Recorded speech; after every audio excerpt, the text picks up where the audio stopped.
What's going on, guys? I spare your ears today. I won't yell at you. Guys, I know this episode 5 of the ETC, basically in episode 6, there's been a long time in between. And as you can see from the beginning of this video, my father passed away. I've been planning on doing this video. Obviously, I was planning on doing this video right away. I was in a good momentum. I was in a good momentum of pumping out videos. I was going to Canada. I had a tournament in Canada, and it hit me like a ton of bricks. It derailed my momentum. That while we were in our Canadian trip, and for the record, there's a story on that Canada trip, but I'll just save it for those Canadian videos. But we get a call from my sister saying that Dad's not gonna make it. So he's been ill for some time. I've known he's been ill for some time, and we went to the hospital. We left the Canada tournament that we were in, the Forest City Fracas. Was it Forest City Fracas? I think that's what it was. I forgot the name of it already. And or was it Ford? Anyways, and we left, and we were going to leave in the middle of the night. We ended up leaving in the next morning at like 4 in the morning, and we went to the hospital and spent the last couple days with my dad. Um, I don't want to talk about it too much. I know I already spent a minute or two on this. Um, I don't want to be sad, and I um, I want to give you guys this last ETC video. It's been coming for a while, and that's what's going to happen. I am going to tell you guys a quick story, though, just to kind of give you an idea of what kind of person my dad is. Okay, just for the memory of my father. So, and I did give the eulogy, by the way, in at his wake. So I have talked about it.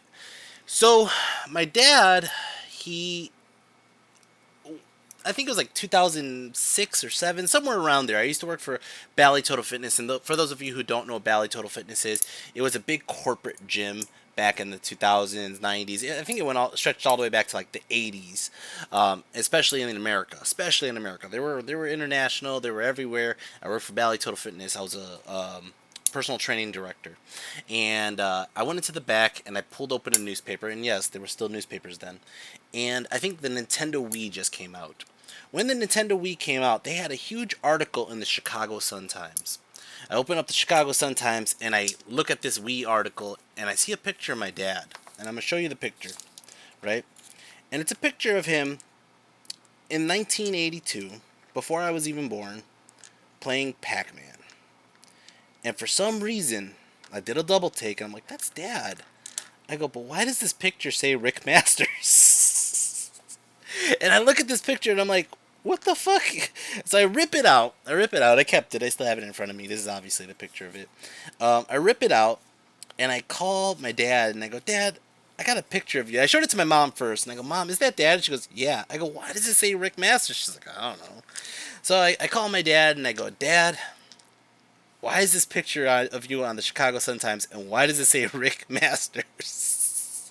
And he says, because he was in a Pac-Man tournament while he was on the clock at work, and he didn't want the post office to know he wasn't at work, so he used a fake name.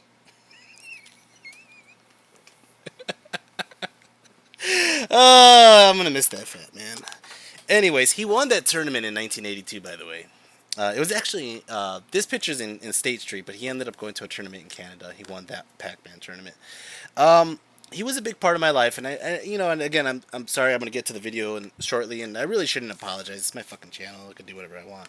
Um, but um, but I was gonna say he was a huge part of my life, and I was about maybe 12 or 13 years old, um, and I got an allowance from my grandfather, and I went to the mall and I bought a box of Black Orcs, not knowing what it was. Now, my allowance was $8. That box at that time was like $7. All right, and change, right? So I was like, oh, I'm gonna get this box, right? I bought a box and it had 5 Black Orcs, plastic mold. I could probably find the picture and show it to you guys. and I had no fucking clue what it was. I got home, I thought I bought a box of toys. I'm like 12 years old, man. You know? I get home and I open it up, and my dad's watching TV, and I yell out, "What the fuck is this?" And I open it up, and it's a sprue. And I have no idea what a miniature is. I have no idea about anything of the sort. And my dad jumped out of the couch, looked at me, and goes, "Oh, you bought a modeling kit!" And he runs downstairs and he pulls out a box of it was a small, I want to say tester's box of like a knife, file, all this stuff, and he showed me how to make a miniature. Um, that was when I was 12. That was 27 years ago. Is that right? Am I that old? Yes, I am. Somewhere around there, 26 years ago. I've never stopped hobbying since. I've never stopped making miniatures since. I've never stopped creating miniatures since. I bought books. I bought White Dwarfs. I bought more Orcs. I've always had a love of Orcs. Um, all from that day that my dad showed me how to do it. So, him passing really took a hit on me. So, I'm going to miss you, man. Anyways, moving forward. Um, give you guys a quick recap. I'm really giving this recap to myself. I don't really remember where I left you guys off at. I just got into an accident on the beginning of day 3 there, or day 5 technically. I've done the ESC, I've done the ETC, and my arm was bleeding. At this point, I just finished the game with Poland. We got our asses kicked. We kind of expected to get our asses kicked. We're in the middle tables, and as we're in the middle tables, I think Ryan Capps came up to me and was like, "You gotta change those bandages," and I was like, "Shit!" So I went and I met up with an Italian doctor that was there, and he was really cool. He was really cool about it. He wrapped me up. He gave me some what is that called? Oh shit! It's that shit that's like orange. I can't think. Iodine. Is it iodine? I think so. I don't remember. Anyways, but it stains the skin, and it was like to help kill the bacteria and whatever. My arm, again, this is like 2 months after now. It's pretty scarred. I contemplate like maybe I should get a tattoo or something.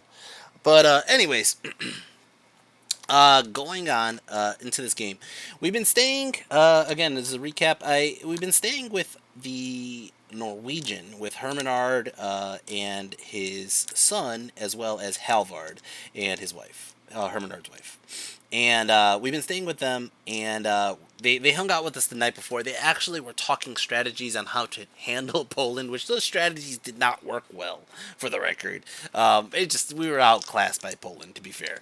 All right, and so we're playing this game, or we've been talking to them about how to do strategies and what players can we trust and whatever, and then all of a sudden our next round is against Norway.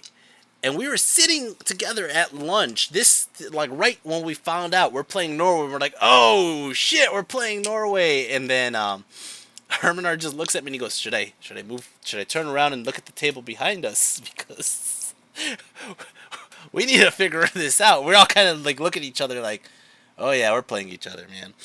Oh man, so it was kind of a great way to send off the tournament. The people that we've been hanging out with is the people we're playing last, and at the same token, I've played several practice games against Hermanard, against Carl Eric, against Turbo Titty, which is Timisan, and I'm very aware of what they have on their army and how to play, how they play based off of those games, their tricks, I should say. So, and at the same token, I at this point I feel like my rust is starting to shed, and I'm getting a better knowledge of how to play my own game again, right?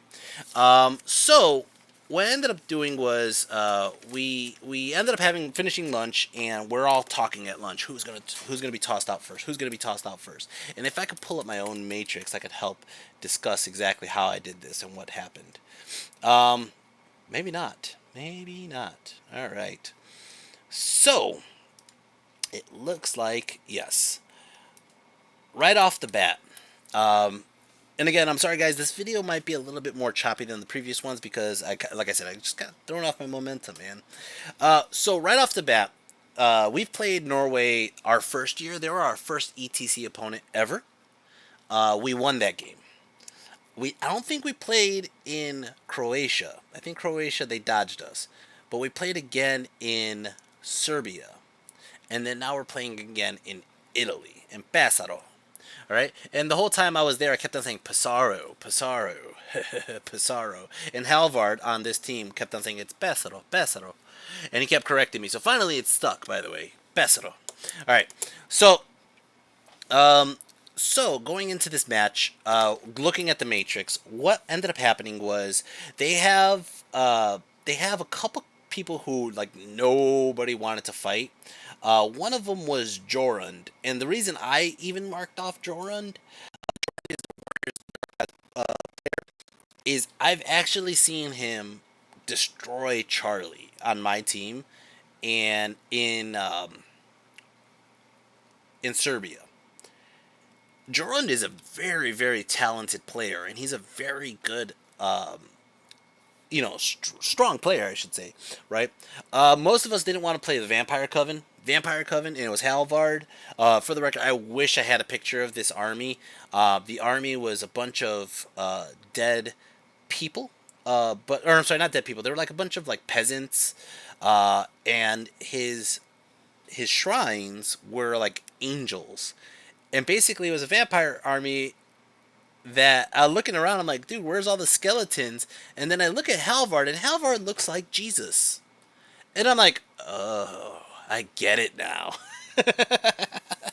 But anyways, nobody wanted to play the Vampire Coven because the Vampire Coven, you're just not killing anything in this army. It's just bricks and bricks and bricks. And I think most people felt the same about that. The other one was Hermanard had a very tricky list with an all ambushing army, or mostly ambushing army, so that one was really rough. Tim Hassan had a very unit heavy list. His list was just filled with, I think, like over 300 models of Empire. So they had some lists that were pretty difficult to deal with, I would say, overall. What ended up happening was I looked at the Matrix, and on the Matrix, Euron has one 10-10 on there and one red match with the Empire. So I look at it and I go, I could. Everybody else is kind of like yellow or green for Euron. If I throw out Euron first, Euron takes whatever's not the red match. So what ends up happening is we ended up taking we throw out Euron first, and Euron ends up they end up dropping Vampire Covenant and somebody else. Whoever else the other person was, we didn't care because when we saw the Vampire Covenant, both Charlie and I kind of looked at it and we're like, "Yo, Euron has this guy as a yellow. If he takes him off the table, it takes off reds on the rest of the players."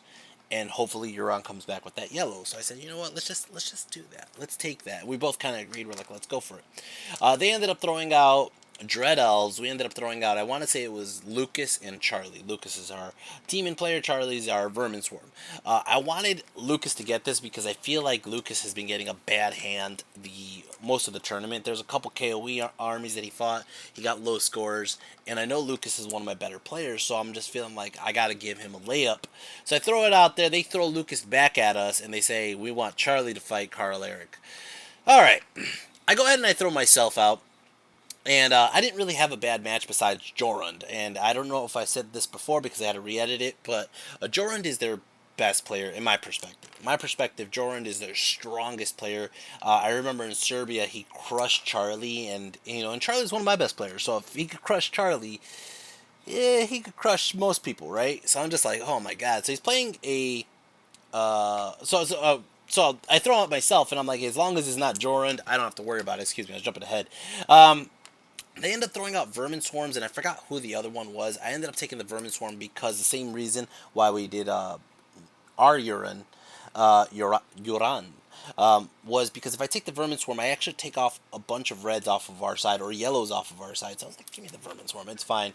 They ended up throwing out Demon Legions. We didn't really have a good counter to that. We ended up giving them Gonzalo, who actually had this as a red match, all right? But I think we threw out Jorge, and if we threw out Jorge, basically they just threw it back at us, and I was like, all right, well, That's what we got. Gonzalo's gonna go ahead and fight the Demon Legions. All right. So this picture right here is a little bit mixed up. I know that we threw out Jesse. Jesse's our dwarf player, because Jesse didn't have a good match, and also since this is the final four, whoever you have in your hand, you're kind of controlling where they go, more or less. So I was like, if we throw out Jesse, Jesse has a bad match anywhere, anyways. So let's go ahead and throw out Jesse, see what the two that they give us, and kind of pick from there. All right. So I want to say. I want to say they threw out either Herminard or they threw out Tim. I don't think it was Jorund right away, right? Because I want to say I pinned Jorund. Okay, Jorund is the Warriors player. I want to say I pinned it, so that means I had Dread Elves in the hand. Okay, that means they threw out. I want to say it was Herminard. When they threw out Herminard, I knew for a fact they threw out. They threw out Herminard. Man, how's that go? Maybe it was Tim. Maybe it was Tim. I don't really remember. But I'm sorry. I'm sorry for getting this confused, guys. It's been about 2 months and a lot happened. I'm really sorry about that. Okay. But what ended up happening was I got Jorge. I asked Jorge if he wanted to take out the Empire. Jorge really didn't. He actually had that as a red match. He put it as maybe a 5, and he was a little intimidated by the amount of units. I said, Jorge, I'm gonna be honest with you. I played him and I played you. I'm like, you got this. You got this. Don't be intimidated. Your skill will be able to show through, right?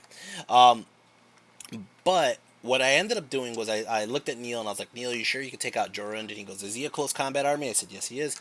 And he goes, give him to me. I said, all right, fine. So I pinned Jorund. He was like one of the last ones in the hand, and I basically made sure that Neil was going up against him, which means Lucas has to take out Herminard. And Lucas was so-so about it. He wasn't really that thrilled. He actually put this as a red match. Now, going over that real quick.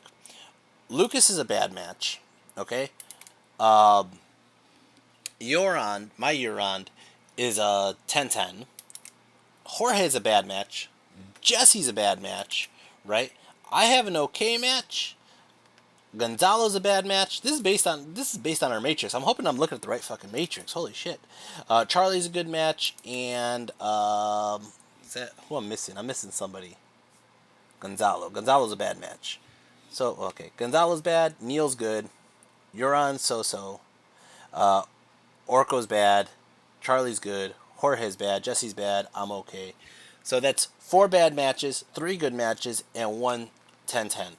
All right, we're gonna see how we do. All right, the Matrix didn't look that good. I think when we did the Matrix though, we ended up adding it all together, and it came out to like 81. So I was like, guys, if we played in the Matrix, we'll come up with like a point or two. So we'll see how that goes. All right. So I'm gonna go ahead and play Alex Birchman. Alex is they're a Vermin Swarm player, and I ended up going ahead and picking out, here's my spells. And again, guys, it's been a while. I'm really sorry. I'm really trying to get back into this.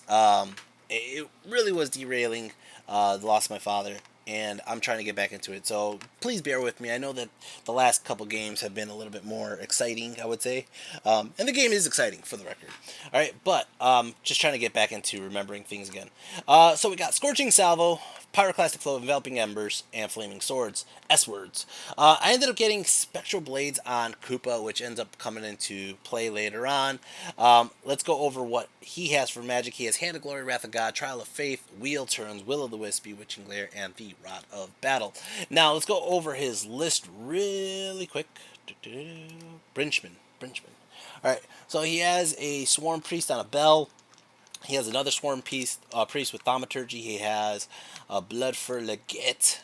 He ends up having these 2 prefects on Brutes. And he has this, like I said, this Blood for Legate that is the Crown of the Wizard King. The Crown of the Wizard King, this is interesting about rats, is once they unlock the lore, they could pick any spell in that lore depending on like some bullshit that they have. So basically that's why he has 3 wizards. That's why he has a bunch of 5 and 6 spells. Now he does have 55 Vermin Legionnaires. He has 30 Vermin Legionnaires, 26 rats, 10 brutes. This is the most of his power in this list is these brutes. There's just so many attacks.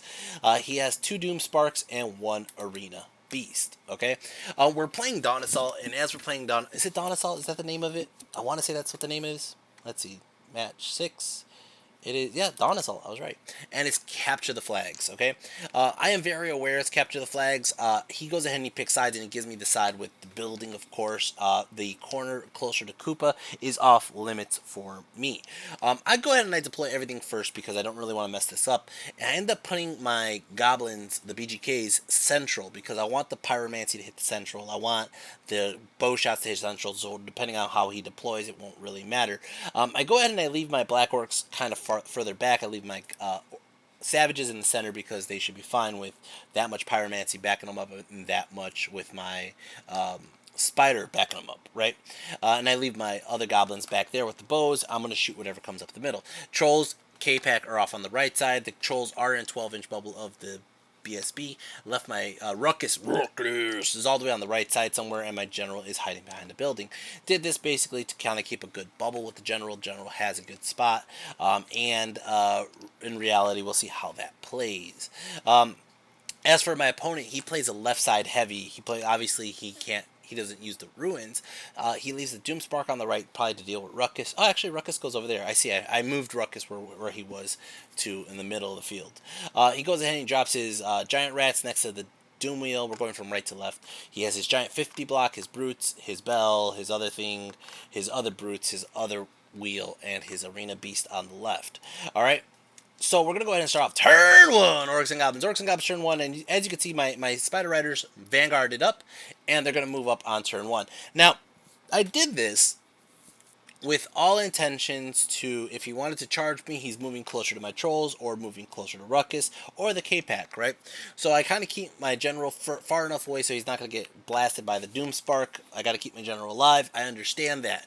I kind of expect Ruckus to get blasted, if not the Trolls, but like at the same token, I'm okay. And even if he blasts the chariots, I'm hoping that he only kills one chariot, not all 3, and I can ram him back.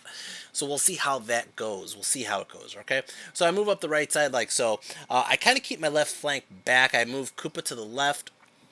I think I'm trying to stay away from his other Doomspark. I think I'm out of range. We'll find out. And I move the Black Orcs up a little bit to back up my Feral Orcs. Now, I move the Feral Orcs up a little bit, and I get a little comfortable there. You'll see what happens. Magic, I end up getting a Scorching Salvo off, end up killing off 3 Giant Rats, 2 Vermin Legionnaires.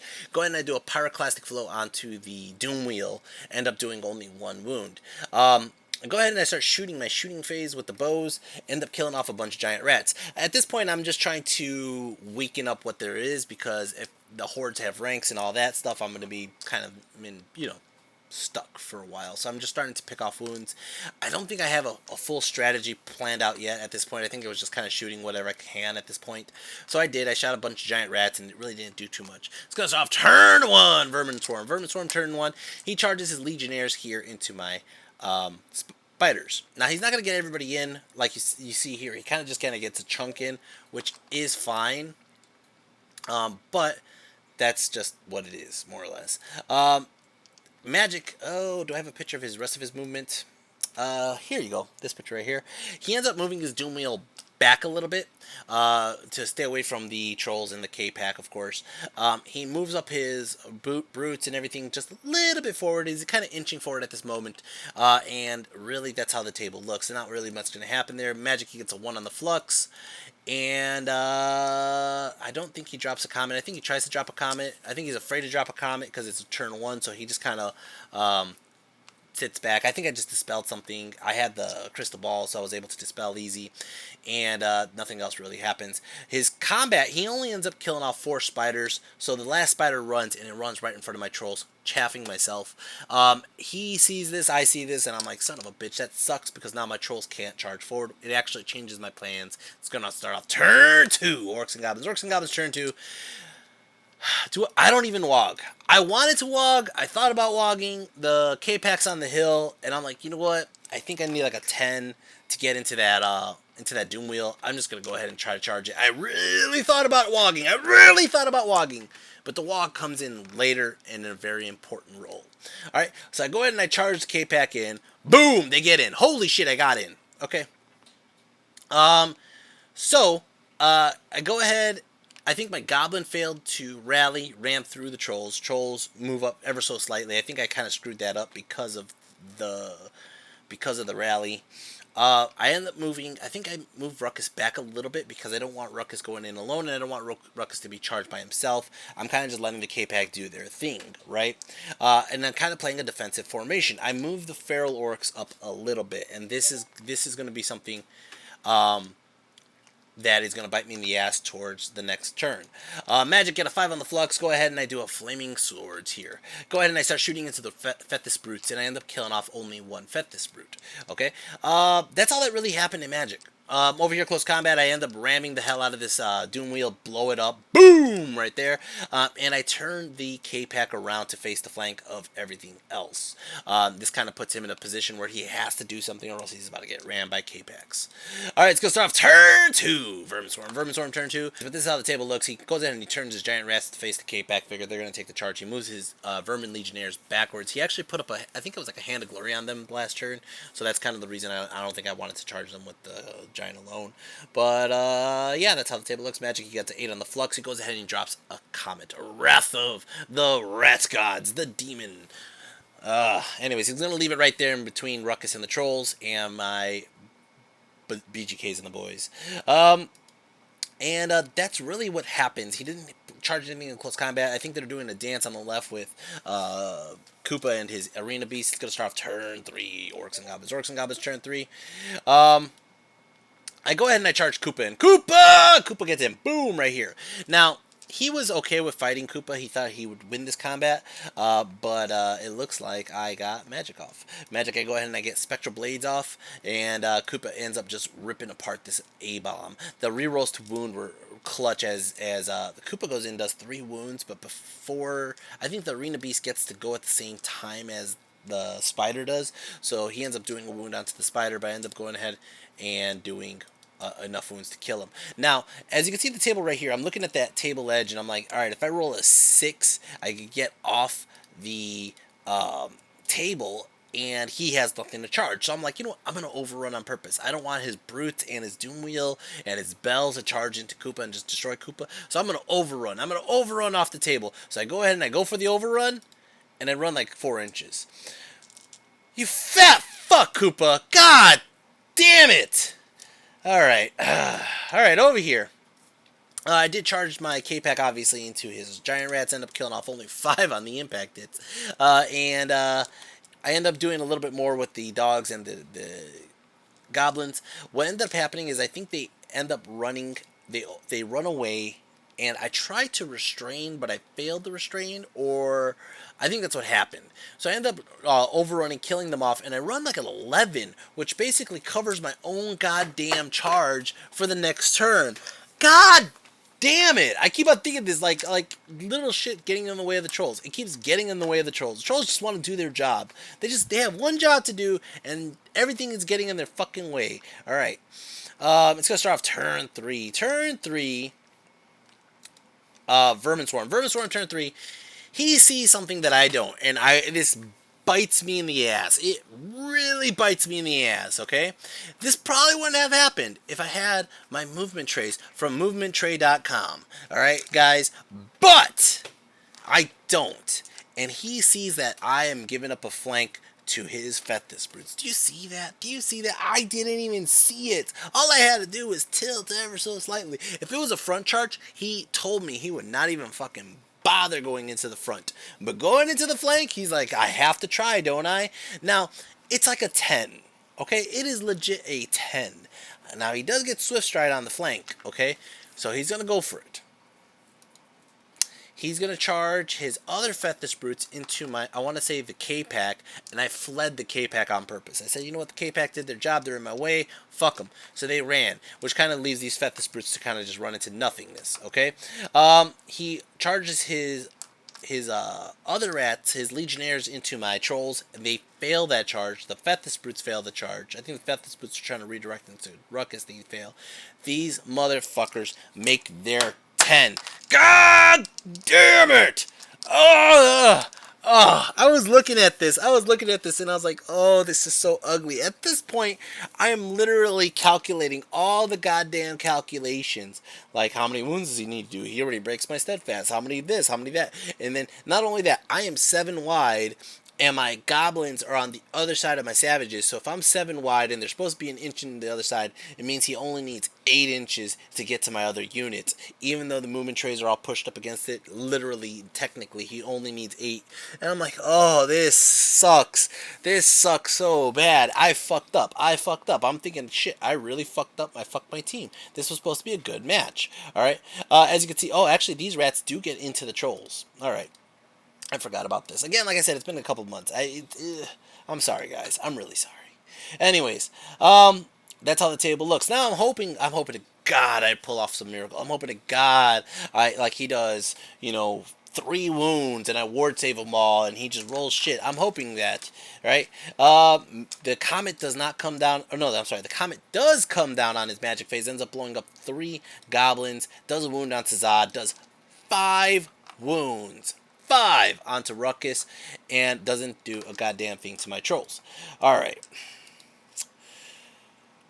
Combat against the trolls. Trolls end up just starting to grind, and I mean grind the shit out of these guys. He can't hit me for shit. He's hitting me on 5s, and he's wounding me on 5s. The trolls, on the other hand, are hitting him on 3s and wounding him on 2s with stomps. The trolls are ripping him up, but he's sticking because of steadfast. Over here with Koopa. Koopa ended up getting into a fight with... Who was it? No, I think he just shot Koopa with the fucking shot. I think we just did it after the fact. We started combat, and he's like, oh, I forgot to shoot, and he just did a shot. And I was like, that's fine. He ends up doing a wound there. But as you can see, the trolls end up over here just ripping apart goddamn legionnaires. Ripping them apart. He ends up killing off 1 troll and 1 wound. But I just ripped these guys into a new fucking asshole. But on the other side over here, I challenge because I'm just trying to make sure that even if he kills... my savages, he doesn't kill them all, maybe? I don't know. He takes it with his champ, and he just rips apart my goddamn savages. I think I might have killed one of these guys. I'm looking. He has 3, 6, 9, 10, 11, and then at this point, he has 3, 6, 9, 10. So I killed one. Alright. He overruns. He rolls a 9. And I already know, because I already did the math in my head. I'm like, okay, I was 7 inches wide, and I gave him an inch. He needed an 8. Maybe like an 8.1. But he rolled a 9. And I was just like, and he goes, oh, and he starts measuring. I go, no, dude, you're in. I already know you're in. And at this point, I'm like, time out. Shit. And I'm like, God, I need a timeout. At this time, Euron on my team is calling for a timeout. And I go, what's going on, Euron? And Euron goes, James, I keep on killing him. And he keeps on raising them. And then I kill him again. And then he raises them again. And then my cannon misfired. Now it doesn't shoot. And I can't do anything about it. And I was like, so what are you coming up to me for? And he goes, I just want to see if he wants to shake for a 10-10. And he goes, but I want to prove it with you first. And I go, what'd you have this guy down on your matrix? He goes, a 10. And I go, oh, let me see it. So I go over there, and that's when I realize Halvard looks like Jesus, and all his little troops are made like little peasants who are being risen from the grave, and he's like telling me that, and I was like, dude, that shit is hilarious. I go, but if he agrees to a 10-10, you agree to a 10-10, it's a 10-10, right? And what I think he ended up doing was, Euron ended up telling him, look, if you want to play this out, I'm going to hide in this corner. And then the guy was like, we'll just shake for the 10-10 then. So that ended up happening. I call my timeout, and I grab Charlie, and I'm like, Charlie, I need your advice. And he goes, what? And I go, look at this fucking picture right here. Well, not a picture. Look at this. And he goes, what the hell happened? Where's your savages? I go, I gave up a flank, man. I didn't even know. It wouldn't have happened if I had movement trays from movementtray.com. God damn it. But... I missed the fact that he was going to flank my savages. He got in my savages. He killed my savages. He overran into my goblins. And I go, but how is the rest of our team looking? How is the rest of our players looking? Because I'm going to fuck up. And I go, I do have one thing I can do here. Or 2, technically. One thing I can do here. I could charge these goblins who are on the flank into his flank. Zod is on the other side, and Zod could charge in. Right? And I could challenge with the little goblin dog, and then the goblin dog's going to take out one of his guys from attacking, and he looks at me and he goes, don't be stupid. I go, what do you mean don't be stupid? He goes, these guys have paired weapons, and they're going to kill more goblins, and then your general's running. At least right now your general's not running. And I go, God, shit. Shit. And he goes, just try to, he goes, if you're going to go all in, you're going to lose more points than if you're not. He goes, so just, you're going to lose this battle, James, but don't lose more points. I was like, fine, Charlie. So Charlie walks away, and the second Charlie walks away, I glance at my table, and I see this beautiful little card right in front of my eyes. And as an Orc and Goblin player, as a full-time Orc and Goblin player, this is some next level shit. I go, all right, time in, let's go. I'm going to call out my WOG! And he goes, what are you charging? I said, nothing. Nothing is charging. And he's like, what? And I was like, oh, well, Ruckus will charge. Ruckus, charge in. And he goes, really? You got your charge for that? And I go, sure. So Ruckus charges in. Boom, boom, boom, boom. Ruckus. But if you know this, number one, you get +1 movement on the WOG, but the other thing you get is Swift Stride, okay? So I purposely moved Zod over here. I moved Zod into this spot right here on purpose, okay? I legit counted this shit out. And you'll see it why I did this, okay? I leave the other goblins there, and I go ahead. I think I try to charge the Black Orcs into his other unit over there, but they failed that charge. I move Koopa way back there to threaten his rear, and it kind of messes him up that I even did that. Magic, I end up getting an Enveloping Embers off, and I really wished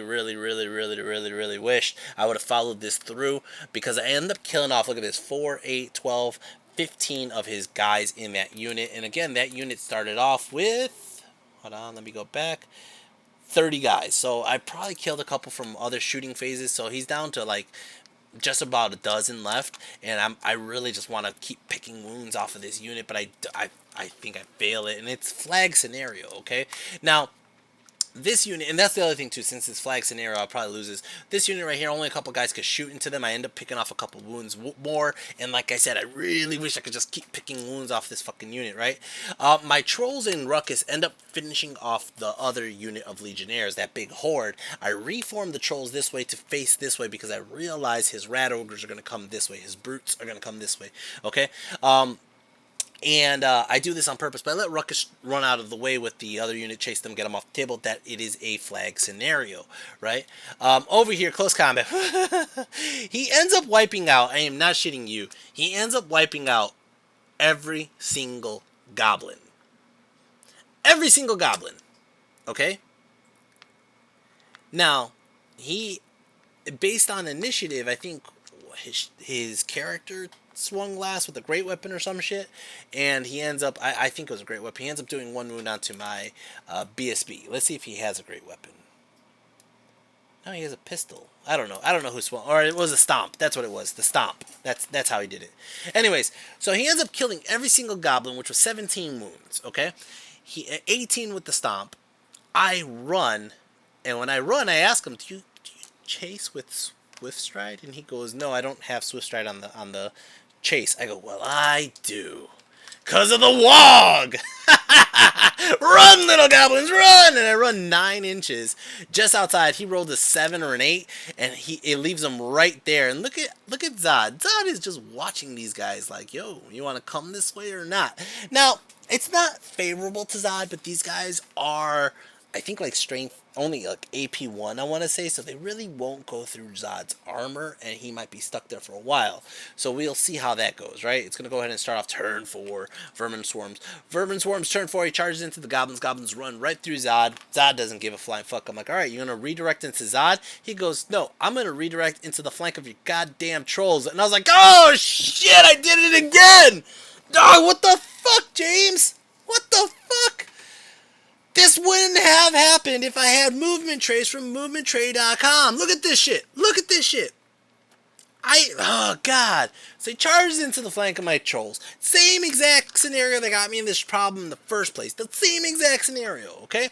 Now, he starts moving, like I said, he starts scattering because of Koopa in the backfield. He ends up giving me one of the hold on, he ends up giving me the Wizard Adept of Thaumaturgy, the Swarm Priest, there it goes. Because it's cheap chaff, and basically he just turns around other units. He turns around the Brutes, he turns around the Bell, or the whatever that is, the Pendulum thing, and he starts chasing my other units. It is a flag scenario. He only has one flag of mine, I only have one flag of his, okay? So let's deal with that, right? Alright, so, over here, or, never mind, this is gonna be, ugh, we'll deal with this in a second. Magic, he gets 2 on the flux. I don't think he got anything off that mattered on this combat here, which is most important to me. Most important to me is nothing can go off on this combat, and I think that's what the tape measure is right there, is he's really out of range of most of his shit on this side. Alright, so I'm just gonna have to deal with it, right? So close combat.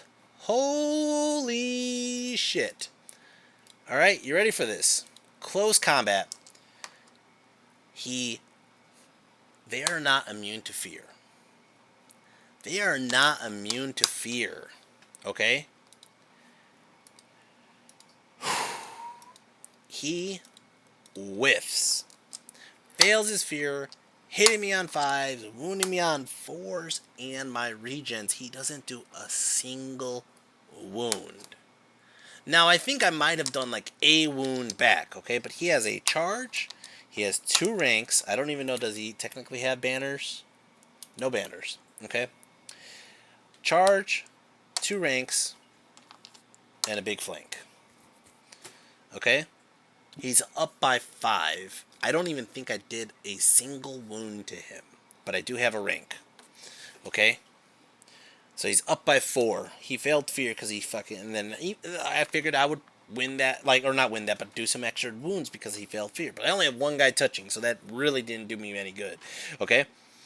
Which means I need a leadership 5 check. No BSB. BSB's fleeing. These guys are stuck in that spot. I roll that leadership 5. Again, I rolled that leadership 5. And he was like, what? And I go, okay, well, let me reform. Attempt to reform, because I'm just going to stand here if not, right? So I roll it, and I roll a leadership 5 again.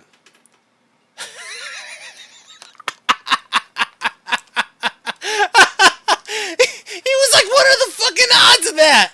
What the fuck? I was like, dude, it's a goblin leadership. I could roll goblin leadership all day, man. What are you talking about? I'm gonna go ahead and start off turn 5. Orcs and goblins. Orcs and goblins, turn 5. The fucking trolls are facing these motherfuckers. Zod is gonna charge in. Boom! Koopa's gonna charge this little freaking priest.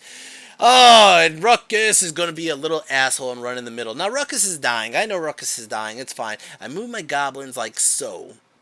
I reform them and I start walking away from that other unit. So the same thing with my black orcs. I just decided not to deal with this, the bell. And basically, if you could see how it is right now, I'm just trying to get out of line of sights. My goblins are actually going to flee if he does charge me with that bell, so I'm fine. If I flee, I'll be fleeing closer to Zod, and Ruckus is not even being seen by anybody right now. The big issue is, can my trolls and Zod handle this unit, right? Which I think they can, because he literally did no wounds to my trolls. The only thing that I think, I'm going to go back to this picture here, I think the big saving grace here was because of the way Zod was, he couldn't get another ogre in, which means he couldn't do a single rank of attacks more, and he whiffed on the first rank. Alright, Magic got a 1 on the flux. Oh, by the way, those goblins did rally, because the unit is decimated, or gone, I should say, not even decimated. The unit is dead. It's basically a unit of 2 characters with leadership 7, now leadership 9 because I'm a general, and they go ahead and they rally. 1 on the flux, nothing really happens, I don't think, in Magic. And what ends up happening, I'm trying to find a picture. It doesn't look like I have the picture. I think at this point we're running out of time. But I end up beating up the unit where I end up doing a couple more wounds. He ends up killing off 1 of the trolls this time, and it causes he kills off 1 troll. I end up killing off maybe like 2 or 3 rat ogres. I win combat. He runs, he flees, and I have him run from Zod, which kind of pushes him towards the center of the table. It's going to go ahead and start off his turn, though, because I don't really have pictures. Turn 5, Vermin Swarm. Vermin Swarm, turn 5. He finally charges into Koopa. He charges his bell, his brutes, his wheel into Koopa, and Koopa's just going to have to take it on the chin. Okay. He ends up doing a Hand of Glory on his magic phase onto the bell, or whatever this is. and he does Bewitching Glare. I think I tried to stop this, or this wasn't Bewitching Glare. I think this might have been his other spell, because I don't think it's shooting, unless he did shooting. I don't really remember. Anyways, he's gonna go ahead and just destroy Koopa. He starts doing wounds in with the Doom Wheel, the impact hits, the giant freaking whatever that is, the pendulum thing. He ends up doing wounds, and he ends up killing Koopa straight up.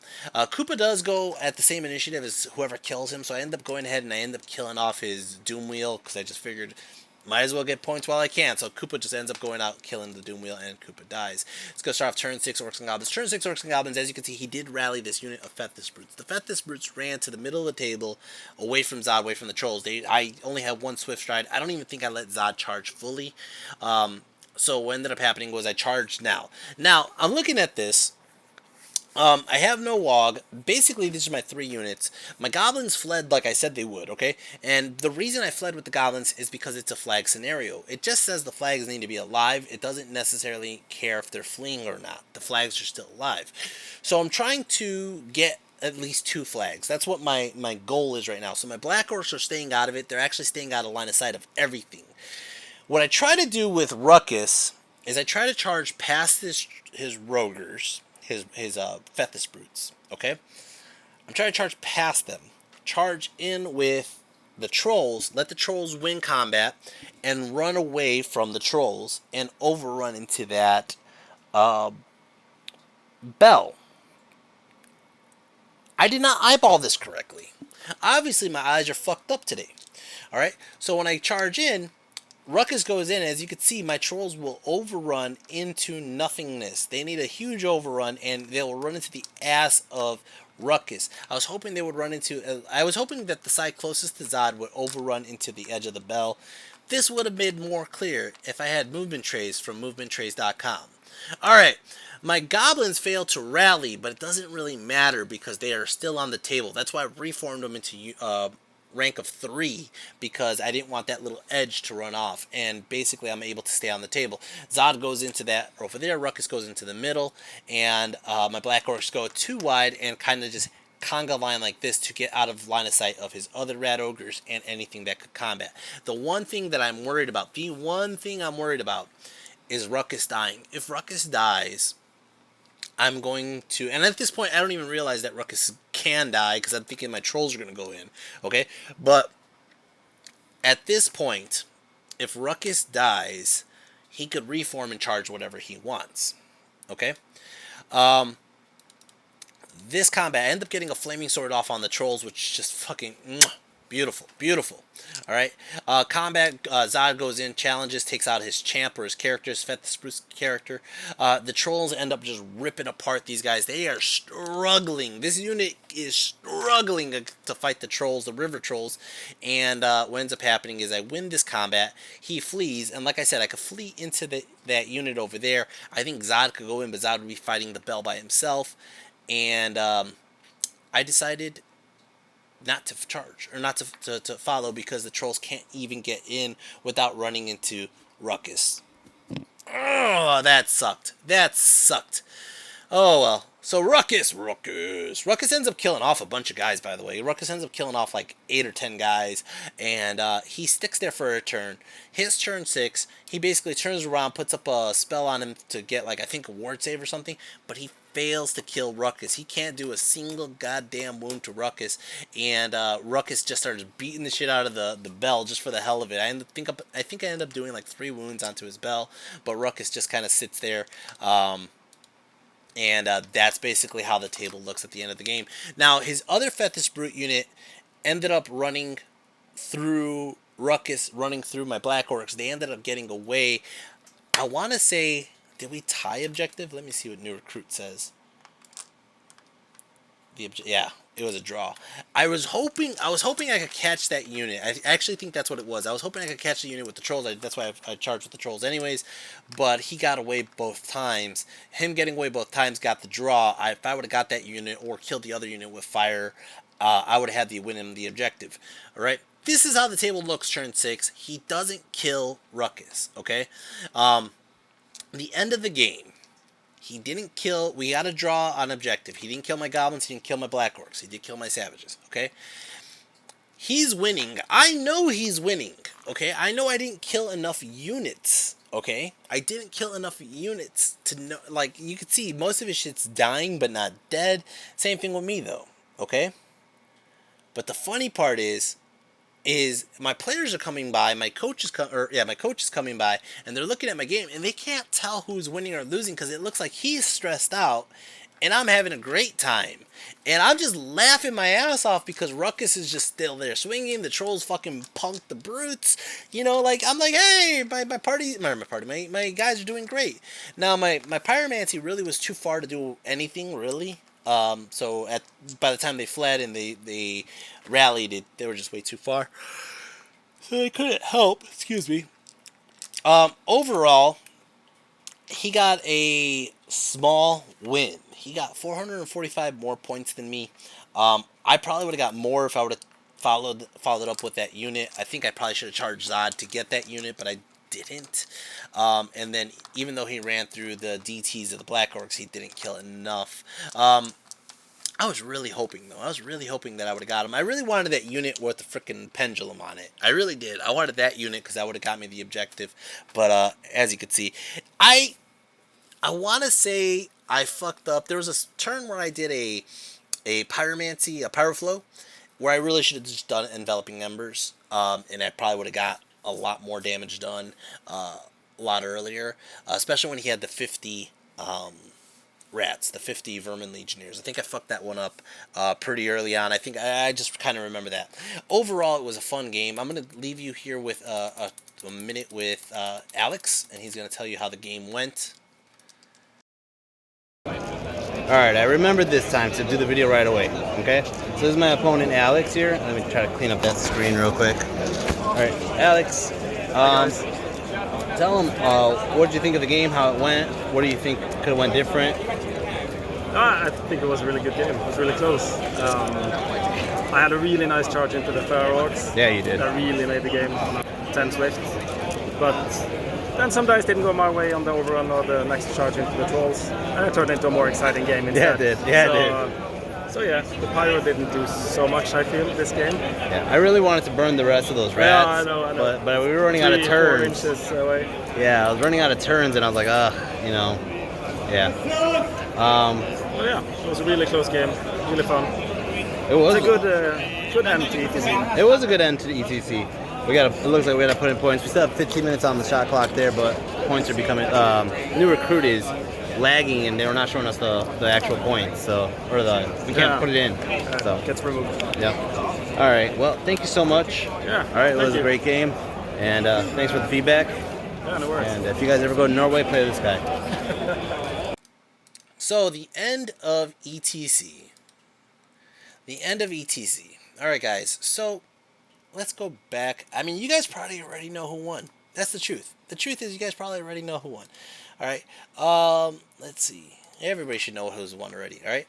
So what ended up happening at the end of round 6 was Spain and Poland were head-to-head. Okay. Poland had a lot more points before penalties. They were pretty much uncontested. Based on penalties, they were dropped down to second place. Spain wins the ETC again. Poland and Spain always are on top, always. And I don't have a favor. I can't say I have a favor. I think that I enjoy both teams. I probably would have played the same if we played Spain versus how we did against Poland. And then even my opponent right now, Alex, kept telling him, I'm like, dude, I was in an accident today. You got to give me some leeway here, man. I'm losing blood. All right. Italy, to me, was surprising. Italy got third place, which shows how powerful Italy was to get third place on this beautiful arrangement of teams on the top 10. All right. Germany ended up getting fourth place, which they started off really rough, but they ended up coming back. And then fifth place went to Switzerland. Switzerland, I know for a fact, trains hard for this. So I think it's impressive. It shows you like the dedication that those top five teams definitely have. Not saying anything less of 6 and 7. Denmark and Sweden. Denmark, again, they placed really high. They were at the top tables pretty much the whole time.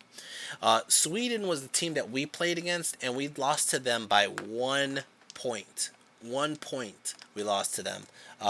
Or sorry, we lost to them specifically by 2 points, but we lost to them 1 point in the rankings. They're in seventh place in the rankings, and we are in eighth place. We just beat France by 3, and that's a really, really, really strong showing for Team Mexico. Jeez, Belgium took in 10th. We knocked Norway down really bad, and so going over that really quick. I'm sorry, I'm jumping ahead here. Going over how the team did overall. I'm going to pull that up real quick.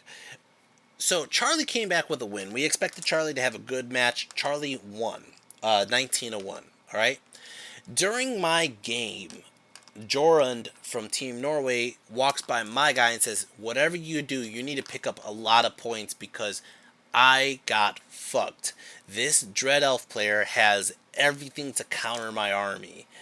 And hearing that just made my heart smile. Like, Neil, you're such a beast. You put fear into this guy. You put fear into Jorund. And I was like, dude, and I'm like, I know Jorund is their best player. And I look at him and I go, you know, the guy you're fighting is one of my best players. And he goes, see, I'm fucked. I am fucked. So Neil ended up getting 14 points, which actually, it's not that. It's great. It's great to go against the top in the world, one of the top in the world, and come out with 14 points. Neil is a fucking beast. Jesse, he ended up taking the Silva player. We know Jesse was going to lose. We didn't know how bad Jesse was going to lose. Jesse got 0 points. Orko got 12 points off of Hermanard, which this was a huge victory for us. We thought Hermanard was going to crush Lucas. I actually just talked to Hermanard not too long ago, and Hermanard said he fucked up that game and he should have won it, but Lucas ended up proving strong. Jorge ended up getting a 10-10, which is actually not horrible. He thought, and I think it's great, actually, because he thought he was going to lose. Getting a 10-10, that's perfect. Euron, we knew got a 10-10. He shook on it. The big upset here was Gonzalo. Gonzalo got 20 points. He thought he was going to lose. He only put down he was going to get 7 points on this match. He ended up coming back with 20, and I ended up coming back with 9.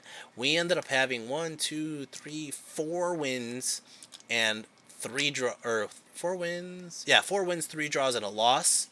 That put us huge up there. We got 94 points on this match. 94 points. It put us up into 8th place overall. And that's honestly the highest that Mexico has ever been in ETC. 8th place overall. We placed really high. We're pretty proud of it. You know, we think that we played our asses off a lot. I actually feel guilty that we didn't get higher because I feel like I could have done better in certain scenarios. I mean, in all honesty, my matches were everywhere. I had the first game, I shouldn't even have fought that guy. The first game I fucking messed up the pairings. Second game I lost horribly, you know, so I'm just kicking my own ass. Third game I think I did strong. Fourth game I think I did strong. Fifth game I could have got a couple more points. Sixth game I could have got a couple more points. Sixth game I gave up 2 or 3 flanks, which wouldn't have happened if I had movement trades from movementtrade.com. Anyways, man. Overall, my feedback on ETC. I know this video is real long. I know it's real long. I'm just gonna deal with it. Like I said, there's a lot of different things that happened in this video. Overall, I didn't mind the venue. I minded how to get to the venue. There was no easy way to get to the venue. I know a lot of people struggled, and then finally on our way out, We got real lucky. We saw Team Canada leaving. We tried to catch a taxi. We caught a guy who had a van, and we ended up going out that night to the center of Pesaro. We ended up having dinner one more time as a team, talking about how the games went and everything. I still had to stay there another day and deal with the whole bike scenario. I had to return the bike, and it dampened my trip being injured, unfortunately. But I didn't let it. Amanda and I, we ended up going to, what is that called? Pompeii and Mount Vesuvius. We went sightseeing. We went to different places to just see what Italy had to offer. But all of this, I think, was dampened by the fact that I was injured. I had to carry stuff, and backpacking around with an injured arm just sucked. It just sucked. But overall, I had a great time. I would never trade it again for the world. There's another thing I would like to say about the ETC in general. Something that I brought up to Amanda, and I think I've only talked to Amanda about this, but it felt different to me. It didn't have the same feel that I'd had in previous years. It took me a while to kind of put my hand on it, I would say. But one of the things that I would have to say is different was there was people that I normally see at ETC that I just didn't see this year. Number one, obviously, is Kaiser Soze, and that's because Kaiser Soze is no longer with us. And I felt that. I felt it.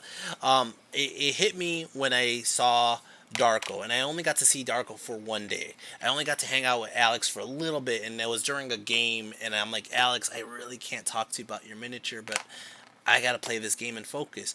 But there was a big, I feel like a disconnect from people who I normally hang out with, normally talk. Like I didn't see Philip from Switzerland. I didn't see Antonio Said from Malta.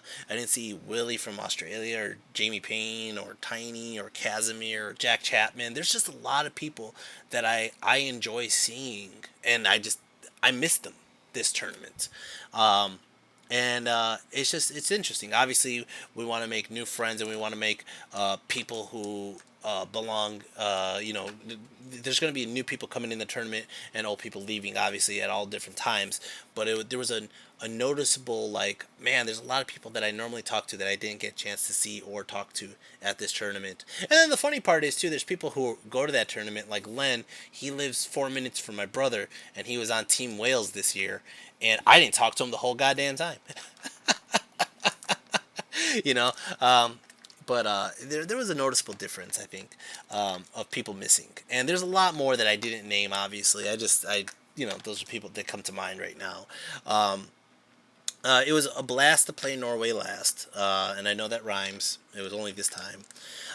And overall, Alex was a great guy. Like I said, I thought it was funny because if you were to watch our tables, it sounds like I'm winning, but I really wasn't winning. I was just catching up, more or less, and I was just happy that I was catching up. Those 9 points were pretty crucial, I think, into getting us in 8th place, obviously, and I should have got us higher. And again, if I would have got 2 more points, we would have been talking about 7th place or 6th place. Just 2 more points. And I could have done that. 3 more, even better. Or 4 more, I should say, even better.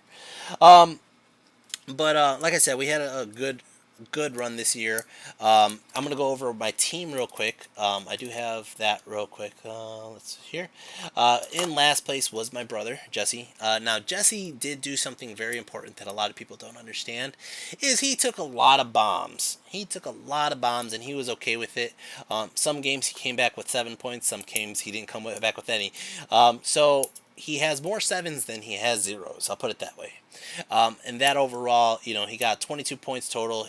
On his matrix, he ended up getting negative 15, which means he was expecting to do about 15 more points than he did. But overall, 22 points, somebody was going to be there. In 7th place in my team was Jorge. Jorge got a total of 50 points. He had 3 losses that were pretty crucial, I would say. And then he had 2 wins, 2 big wins, and 1 draw. So he got negative 7 on his matrix, and that's not bad. The matrix shows me that he didn't overestimate his matches, that much. -7 is better than what I got. I'll tell you that. Super Oracle got third to last, Lucas, and that was because I got day 2. He got hit hard with bad matches. I know he got bad matches, and he still ended up pulling out 53 points total. He had 3 losses, 3 wins, and that ended up getting him at 53.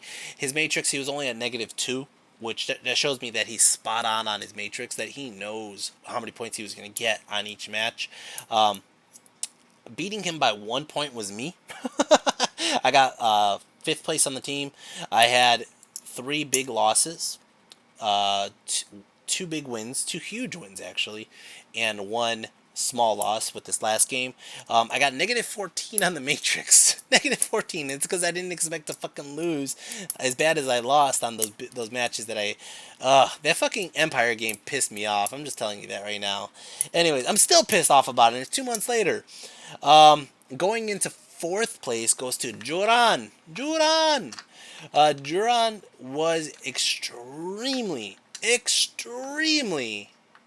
consistent. He got 2 points over his matrix, which shows me that he knew exactly how much his matrix was, or at least Pablo did, because Pablo and him did the matrix at the same time with roughly the same army.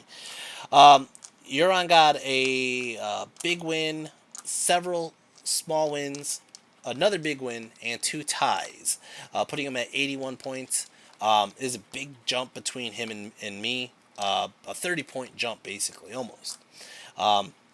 Going above Euron goes to Gonzalo. Gonzalo got, again, another consistent player. The only loss Gonzalo had was against Team Poland, and Gonzalo ended up getting 6 points over the matrix. Then Neil's 2nd place, going in with almost everyone a win. Every win was anywhere from 13 up, and he only had 1 loss against Poland. And Neil ended up getting 83 points. He only was 3 points over his matrix. And then Charlie takes the top spot this year. Charlie got the top spot. He ended up getting 88 points. He's 11 over on his matrix, and he ended up getting only 1 loss against Poland. His wins were always a couple points more than Neil's, which pushed him up a couple more points. Overall, I was looking back at some of the old videos I did. Our first year at ETC 2017, Neil and I were tied for top 2 on the team. Let me see. In 2018, that was Croatia. Man, who was the top spot on that team? I think it was Lucas, wasn't it? I think it was me the first year, Neil the second year. I know that's something like that, right? I don't remember Croatia who took top spot though on the team. In Serbia, it was Captain Titty. Titty took over 105 points, and then I ended up taking like 87 or something like that the second year. And then the third year. And then this would be the 4th year. The 4th year ends up going to Charlie. Charlie's first time popping up on the top. Neil getting the second. I tried really hard, honestly, I'm going to be honest with you guys, to make sure that those 2 guys were fed good matches to come back with those big wins. And it paid off. I knew that myself, I would manage, and that kind of shows in my record. And same thing with Euron. And then I knew Jesse would take losses. I was hoping to get Lucas some bigger wins, unfortunately. And I don't know if it was a list issue or what. Lucas will fill me in, of course. And we have plenty of time to talk about it. Anyways, guys, that's what I had to say, man. I wanted to talk about, obviously, like I said, I have a couple games coming in Canada. I didn't finish the tournament in Canada, unfortunately. I left a little ahead of time. My unit specifically, going into 11th place was the Spider Riders. They ended up doing obviously nothing. They just got some easy kills. The Goblins, the Green Guard, they ended up getting 600 points for 10th place. The Black Orcs ended up getting 746 points for 9th place. And it's mostly in the first game. They got 548 in the first game. I probably could have played the Black Orcs a little bit more aggressively if they weren't just grabbing objectives. BGK's got 1174, and I think a lot of those points were negated by the fact that I didn't count them.